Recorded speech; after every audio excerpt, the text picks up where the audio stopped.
I throw in a curveball here? It's a little bit out of place, but it's something that I picked up recently. There's since the beginning of the year, actually starting last year, there's quite a substantial number of industries that are laying off people, which I find interesting because for the longest time we've been hearing you can't get resources, and now certain industries have been laying off, and I think it's out of uncertainty of the future, okay? Because most of these positions that are being laid off are IT people, okay? There's a large bank in Austria that belongs to an Italian bank. I think they're laying off, I don't know, if it's 1,000 plus or something, and there's a huge pushback. Based on my experience of working with some of these clients, I don't think it's an issue that they don't need the resources.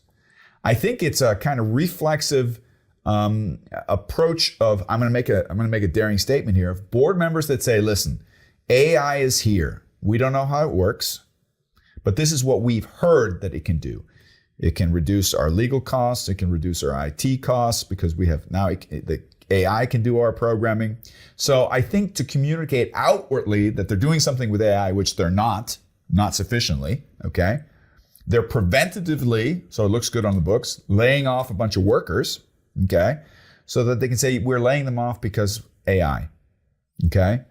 My question to you would be, because this is where I think there's a lot of resistance to AI, I think a lot of people are afraid that AI is coming for their job. I mean, theoretically, it could be coming for our job as well, as a consultant or trainers, right? It will change it. Yeah. Question By the way, we could talk about that. Yeah, we should talk about that. So that's where my question goes. Do you see, is AI going to take away our job? Is this justified? Yeah. Is it going to take away our job, or is it going to just help accelerate our job? Do you think it's going to even out because there's enough work to be done anyways? So going back to the point that many companies are laying off, I think that there are three big categories, if you want, of reasons for which they lay off. Mm-hmm. The first one is because the CEO needs to make quick numbers. And he wants to make a bonus. And wants to get his bonus. Yeah. And this is very classical common. McKinsey. Screw you, McKinsey. This is very common, and it's totally crazy, but many people just don't care, right? They prefer short-term benefits if it damages the company, mid-term, long-term. Sell the family jewels, make the cash, and now you can retire. Yeah. Okay, let's park that way of working. We all agree that that makes no sense. But it's common. And that's not always the case. We don't want to be so polemic, but sometimes it's the case. Then the second category is companies that, in effect, were way too big. Mm. And so there's a lot of them. Cycle, right? Growth, exactly, and it has nothing to do with AI. Yeah. And that is something that we are noticing post-COVID, especially that. Whoa, we were way too bloated, right? And so you need to trim it down. And I'm really sorry for the guys who get laid off, because obviously it's not their fault or anything, but if a company is bloated, it's bloated, right? What are you going to do? Either you increase your sales. It's often an opportunity. I mean, we all went through different job cycles as well. It's often an opportunity to reorient yourself and find maybe a company that really wants you. It's a different working for a big company where you're safe, but it's boring work, or you're working for a little bit more a company where you're really needed. Look, you're completely right, Mark. I mean, the attitude of needing safety, which is so prevalent in even in corporate environments, is motivated by fear. Yeah. I work until I'm not afraid anymore. Right?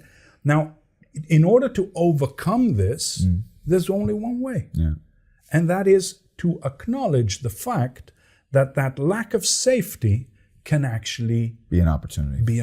Very good. I like that. And that's the only way to grow beyond this need for safety.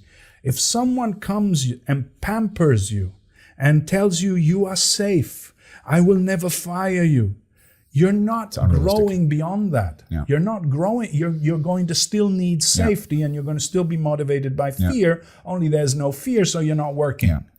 I would just throw in, I think a lot of these companies I would understand if they're bloated, then it's legitimate. But I think some of these companies are a little bit premature in laying off their employees. And that's the third category. Because they're going to need them. They're going to need them. They might have to retrain them, but they're going to need them. If they're going to digest these 1, 2, 3 levels here, that's a lot of work. Right. Yeah. Yeah. No, absolutely. Now, do you retrain the existing employees? Do you actually need to swap them out? That depends on the employees you've trained. I mean, did you create a culture of learning? Yeah. Or did you create a culture of I sit on my ass and I do whatever you tell me to do? Yeah. Right? Now, if you created a culture inside your organization of people that are unable to learn the next step, then you need to change the culture of the organization, and that might mean laying off a bunch of people.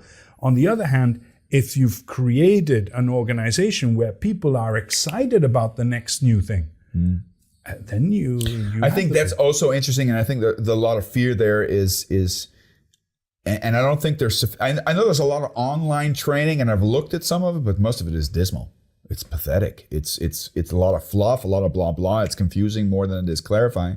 I think there needs to be more information, because you said there's a lot of information, but there needs to be more information that creates clarity also for the individual. Okay, this is a change in our society.